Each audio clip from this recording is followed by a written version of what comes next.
Hi guys, welcome back to another video. Today I'm going to be drawing another Xenomorph because I've been enjoying the Alien Earth franchise. I've watched all 4 of the episodes so far, that's what we have out. And yeah, I just kind of felt like being contemporary and drawing something that has long inspired me, which is the Xenomorph. It's inspired by H.R. Geiger, who is a well-renowned kind of dark art or biomechanical artist. And he's who conceived of the original Alien design. And yeah, this is one of the all-time great creature designs out there. The first few movies dealt with sort of just the horror of the thing, which is, being trapped on a spaceship with it or being trapped on a colony with it. And I think invariably the franchise had to start moving along if it was going to continue to exist. And I think a fair few people haven't liked the way that it has chosen to do that. But for me, I don't personally have much gripe with the way things have gone since Prometheus. I know that the big disappointment for a lot of people was that the engineers that we see, who are the space jockeys, we'll say, in the first Alien movie, ended up being a much more practical approach to what was going on with them. And it, sort of gave the elephantine look, and the justification was that, well, it was a spacesuit, the trunk of the thing sort of being a gas mask or oxygen mask. And yeah, I actually didn't really mind that. I think the alien should be kind of the creepiest monster part of the whole thing. And I think having some other intelligence around that is not a bad thing. And the space jockeys, if those things were actually alive, I really feel like it would have been quite a terrifying creature. That rivaled or even trumped the Xenomorph. And so I think in order to preserve the legacy of the Xenomorph, maybe you could argue that we had to have a realistic expectation for what was going on there with the space jockey. I thought Alien Covenant, Alien Covenant has my favorite Xenomorph design, and it had an amazing conception process for the alien with the backburster, which was super visceral and hard to come up with anything as iconic as the chest burster, but I thought they pretty much did it. I think it was a return to form on the body horror of that whole process, which sort of mirrors the process of some insects' life on Earth. Parasitic wasp, I believe, is the inspiration. I talked about it in my previous Alien video where I drew a Neomorph, which is from Alien Covenant. But yeah, some of these creatures and the way they exist and the way they procreate have a basis in our reality on Earth. Which adds to levels of horror, because knowing that exists out there in our very world, even if in the insect kingdom, is just sort of a disturbing notion. But as for Alien Earth, I have enjoyed it so far. I see that there's some criticisms, of course, because people just want more alien or less dialogue. Or think it's slow, but it is a show. It is not an hour-and-a-half long movie like what the franchise has traditionally been, and so there's a lot more meat to chew. And because of Prometheus and Covenant, we kind of have a direction that we are going to be going in with that lore, basically. And it is this black goo pathogen that we have to observe and study. And so when the ship crashes down on Earth, an alien Earth, and there's already some sort of alien creature running rampant on it, and there's a bunch of experimentation going on by Weyland-Yutani, who is one of the preeminent supercore corporation in the world at this point in time. You know, we have to... I think it's pretty interesting. And I feel like what they're doing is trying to be less about the alien, since that we've seen the process of how aliens come to be. We know the face hugger, egg gestation sort of scenario, and we know the face hugger and chest burster scenario. And so I really think that they had to, you know, move along from that if the series is going to continue to exist. And by the series, I mean the franchise as a whole. Because if everything's just going to be a xenomorph attacking people on a ship, we already have a good 3-4 of those movies out there, and they're still perfectly enjoyable to watch just like that.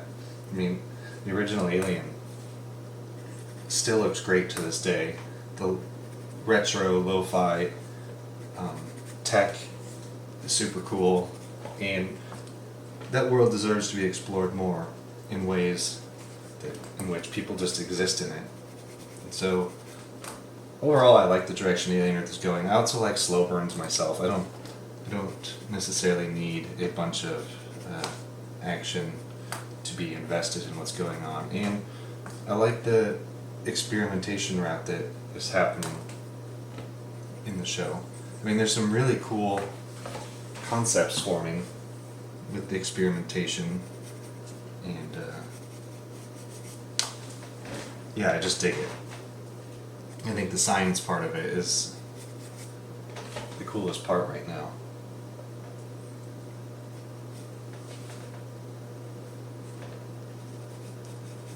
Man, my pencil's just not sticking to this page for some reason. It's really frustrating when that happens, and I have to try and erase and see if it'll take better the second time, and it just makes things a lot less precise, which means that my task of drawing something precise is going to be infinitely more challenging. And it doesn't really need to be when drawing a highly detailed biomechanical creature like the xenomorph.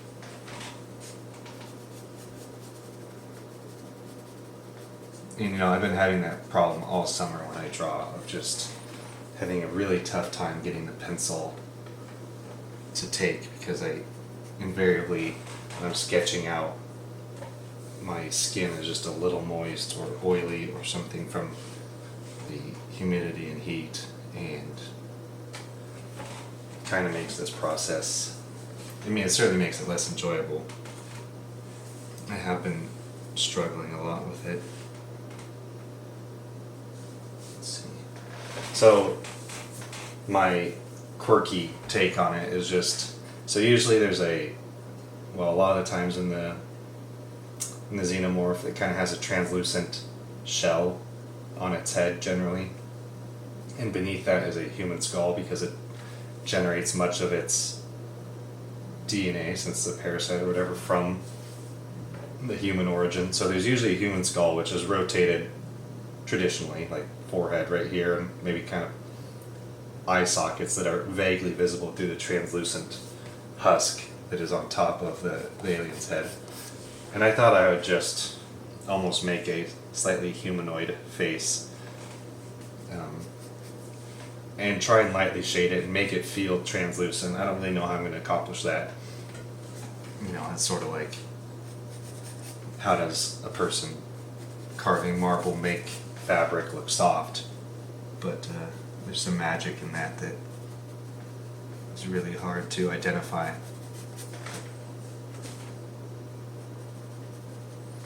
But as for the science experiments going on in the show, you know, we kind of have this altered carbon sort of thing going on.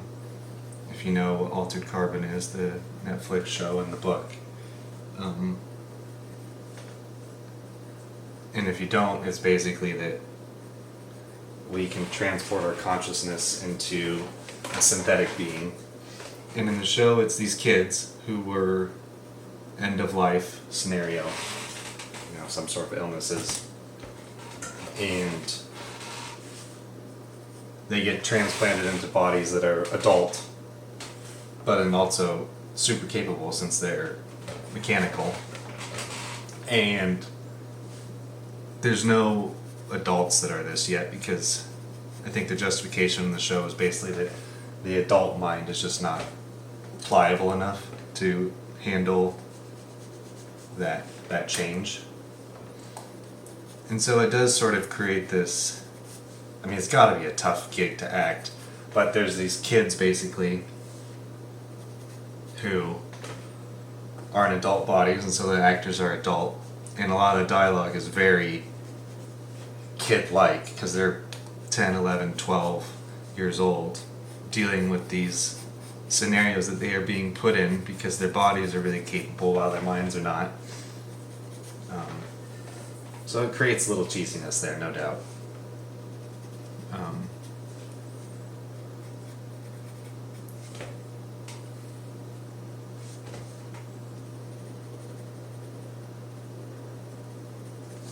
But other cool tech that's going on is just what was found on the Weyland-Yutani ship that crashed into Earth, which has a bunch of, I don't know if it's pure alien life or alien life that has been found and experimented on and twisted by humans to, I don't know, just serve whatever purpose or experimentation might be found. But a lot of it's kind of cool parasitic ideas, and there's been some really gory, visceral stuff with a eyeball that has tentacles and it moves around and tries to find a host, where it then takes out the eye of the host and merges, becomes the eye. But I would imagine those tentacles are also attaching to the brain and then controlling the brain, as that's what seems to be happening. And which our optical nerve is not very far from our brain. It's kind of a trippy thing to think of, that our brain is really connected to our eyes. And I know we know that about all of our senses, that in one way or another our brain is connected to our nerves, which makes us feel, and it has a center in it for hearing and all that. But really the direct one is that our brain has these nerves that come off and lead directly to the eyeball, so it's almost like our brain can see. And again, I know how that sounds, of course we can see, but when you think about it almost like this ancillary purpose of why it exists that way, I think it becomes almost becomes a little creepy. And they kind of keyed in on that, the creators, by making a parasite that attaches to your brain, and that uses the eye system to attach to the brain. And of course, in the show, the creature that we experiment on that with is a sheep. And I don't know if that's a bit of a commentary on like trying to clone old Dolly the sheep or whatever her name was, or it's just, and I don't know why we chose to clone that way. Maybe we understand a lot about the DNA of sheep or something, but it seems a lot safer to have chosen a creature that's less capable than even a sheep. Like maybe a bunny rabbit or something, I don't know. Something that can't seemingly ram through glass if they get super upset. But, that's just what I would do to stay alive. I don't know if the sort of billionaire mind force of the show, obviously is there because he's cocky, so he's not really going to pay much mind to maybe practicing safety or thinking that anything could happen beyond the way in which he would see it. And I'm sure that writing-wise, that's a bit of commentary on a few of the billionaires we have in our world, maybe some Zuckerbergs and Musks, because the billionaire is sort of a emotionally immature, stunted genius with a lot of money. And of course, when you're employing everyone, that's going to give you a lot of power too. So his way or no way.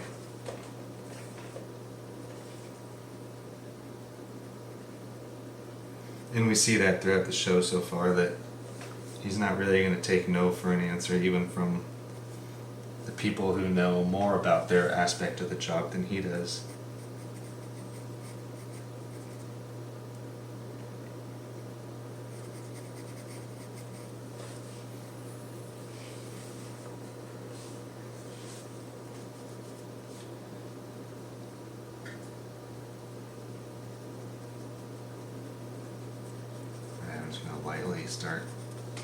I'm going to start blending actually, so I can see what's going on here.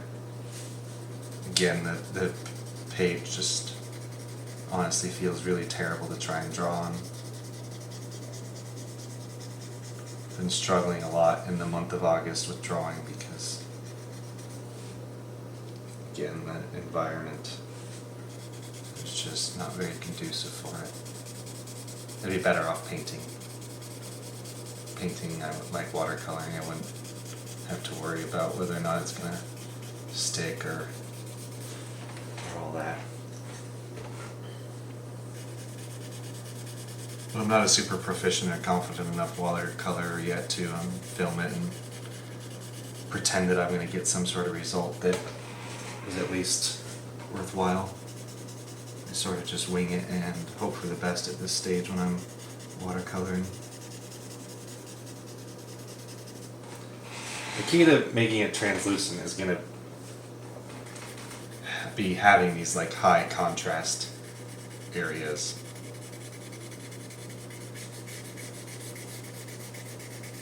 It's a finicky thing, almost like drawing leather.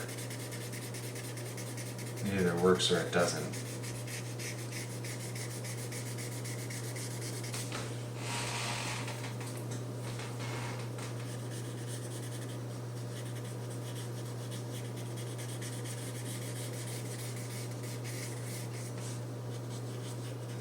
So as for that eyeball experiment I was talking about, or the parasite, there's this parasite that exists sort of in the marine or fish world that goes into a fish's mouth. And I did not research this. This is me remembering something that I'd read a long time ago. And it basically eats the tongue of the fish and inserts itself into that place and becomes the tongue. And then that's how it gets its nourishment, is it sort of parasitically leeches food from the fish that the fish is getting by being its tongue. And they live in a fairly symbiotic relationship. The fish doesn't really suffer too much, and the parasite goes on living. And I think, I can see that as being a motivation or a place from which the eyeball parasite is derived, of it overtaking the host organ, which would be the eye, and then using the body of that thing to live out its life in the way it wants to.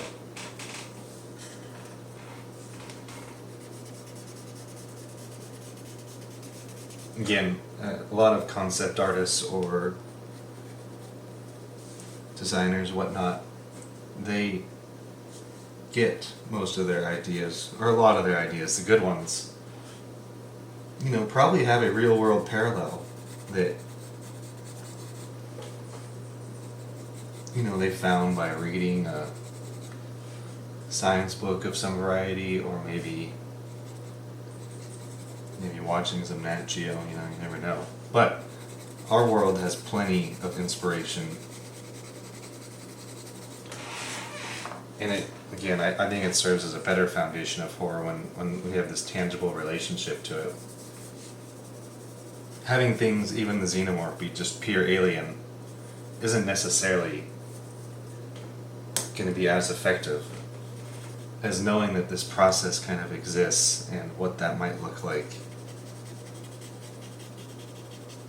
if it got bigger, was able to jump to humans. Like, if there's going to be a parasite that can make the jump to humans and eat our tongues and control, you know, it's sort of a terrifying concept.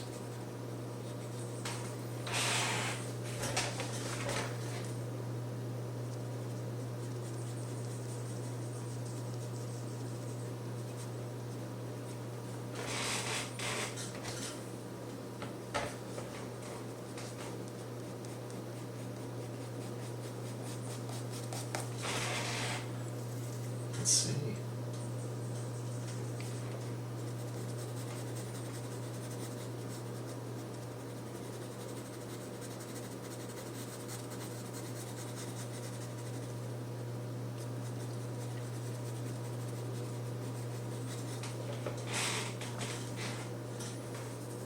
The teeth are probably going to be what helps us start coming alive. But I can already tell that area was maybe the most compromised when it came to trying to draw on it. Probably because my arm as I drew was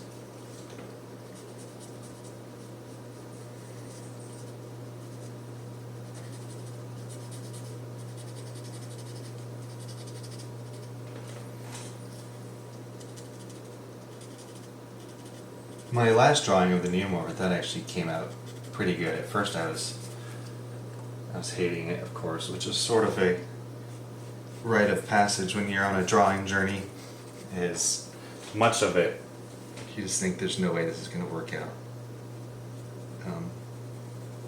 Artists usually call it the ugly phase, but it's easy to despair in that ugly phase and think, well, yeah, you know what, this one's not going to turn out the way I was hoping for.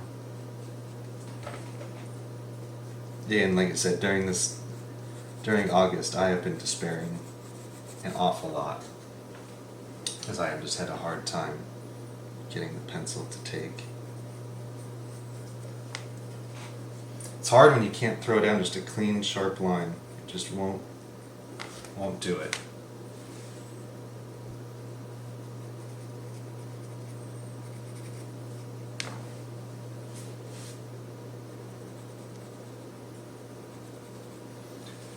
I think we'd say for Alien Earth that episode 4 was a slow burn, and it was largely setting up what the latter half of the show for this season. And I don't know what the show's exact goals are in terms of, I doubt it's maybe it is supposed to just be a mini series, a limited time thing, but I get the feeling we're following these characters around with the idea that, maybe we're supposed to be around them for more than a single season.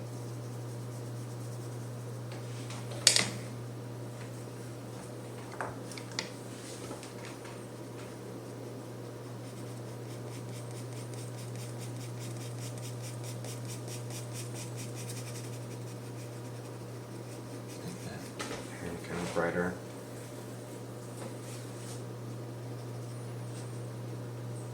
Let's see. So I kind of need a bit of just to get a little bit more shape out of the face, I almost need another line up here maybe. And it goes into the dark.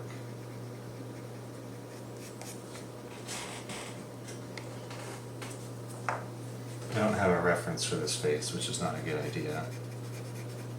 Just kind of guessing.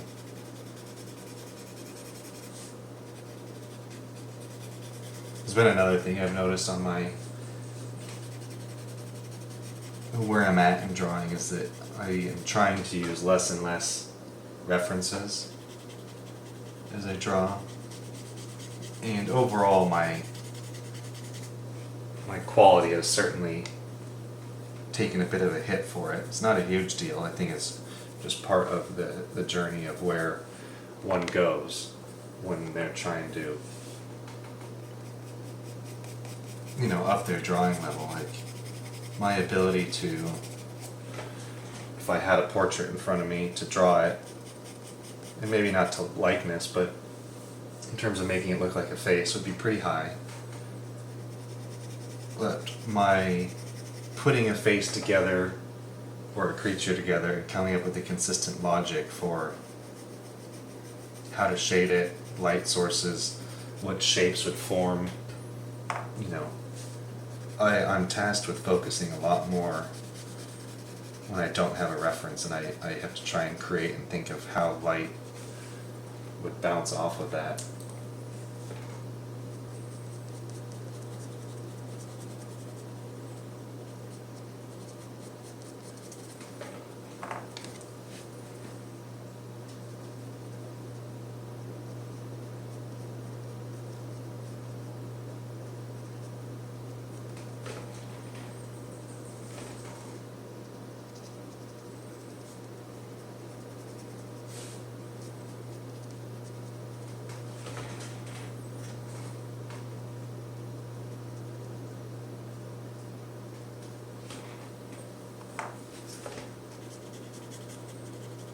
And I think that's a good exercise for the brain to try and come up with this stuff on its own and think of all the shapes you've drawn when creating a portrait and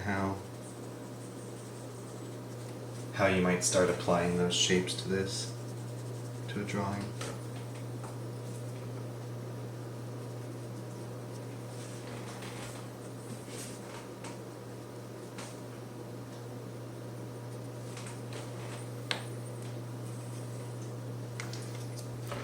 And the smaller the face, the less you worry about details and just trying to get something that looks like a face, really. Sounds obvious, but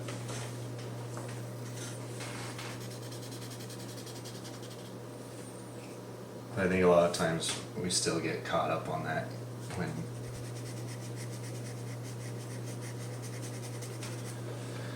we don't take into size the space that we're working in to draw, and just think if someone gets up close on this, they'll realize that it doesn't look realistic, which, you know, that's sort of on the person viewing it. If they want to get up close and look at the technical details of why it looks the way it does, then it is going to demystify a lot of the illusion that's created from drawing, which is really all we do when we draw, is we just kind of create this trick. So this, make that the brow ridge there. The zygomatic structure, so I'm going to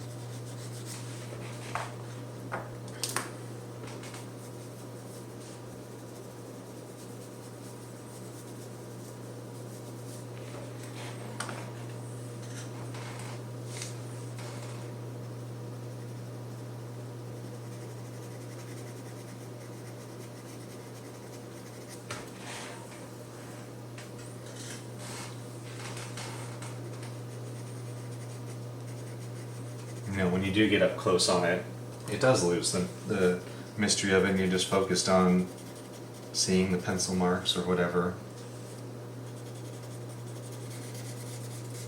But when you stand back, you see sort of just what the artist wanted you to see. There's nothing wrong with taking a closer look, but I think it's always important for the viewer to first just enjoy the thing,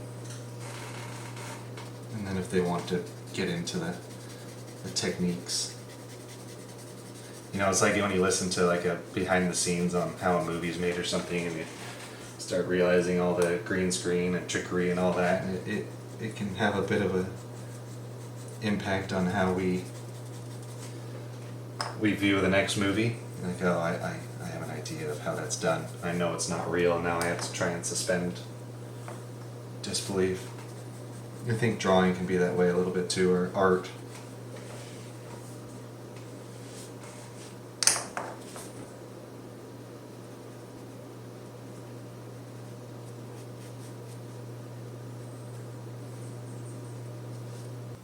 Alright guys, welcome back. As you can see, I'm pretty much done with the drawing. I'm going to do this kind of air tube that wraps around from the front of the chest to the rear that is typical on all the xenomorphs. So I thought I'd just film that as like the last step here. I guess there's some space to fill in here, like kind of the neck or maybe shoulder area, but I'm not sure. I might just leave it in shadow basically to help my situation, since I'm not exactly sure what that area looks like.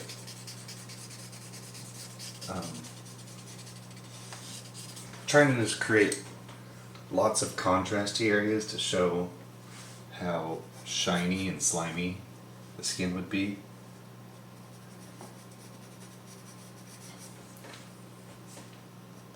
While also minding the light source. And overall, I think the drawings turned out pretty good for how much trouble I was having in the beginning with the pencil taking to the paper, with how hot it was. It's much cooler today. Not that that really changes the damage that happened to the paper from skin oils and stuff, but much nicer atmosphere to draw in.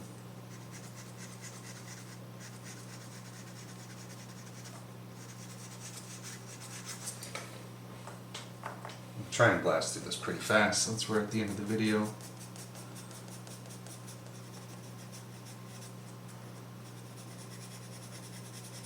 Try and give it a little shape here.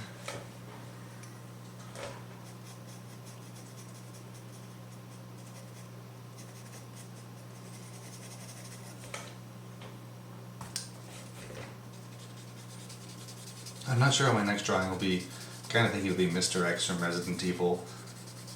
Chronos New Dawn comes out this next week, and I'm sure there'll be some stuff in there that I maybe want to draw, but I won't be able to get that done the same week it comes out, most likely, unless I see something really cool that just makes a lot of sense to me to figure out how to draw. So I was thinking I'd do Mr. X, and then maybe a Chronos video if there's something instead that ends up capturing my imagination there. Let's give this little underlighting here for some more shape.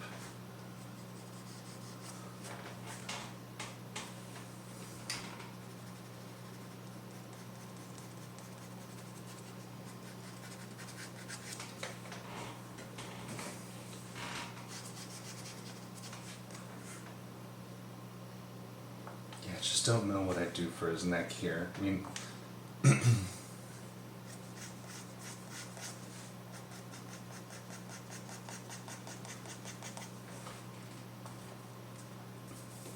overall I need to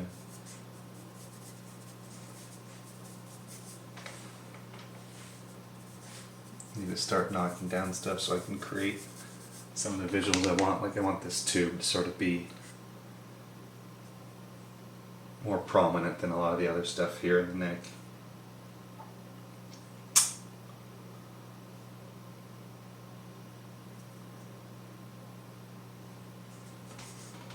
I don't know, maybe, yeah, I just don't know. So you know what, I'm going to call it there, because I don't want to scramble and come up with an idea. I'm sure when I post the finished drawing I'll have something that I fill in the space with, but for now, I'm just going to thank you guys for watching. Let me know your thoughts on the Alien Earth series or just Alien in general. Like I said, I've been liking the show a lot. I think the science experimentation stuff is kind of a cool offshoot. We've seen a lot of xenomorphs, and while they're obviously, I think, the greatest monster created, you know, I think there's room to explore just what that DNA could do and other things. And I think that's pretty neat. So, catch you guys in the next one. Make sure to check the links in my bio if you want to see my website or other art I've done. Alright, peace.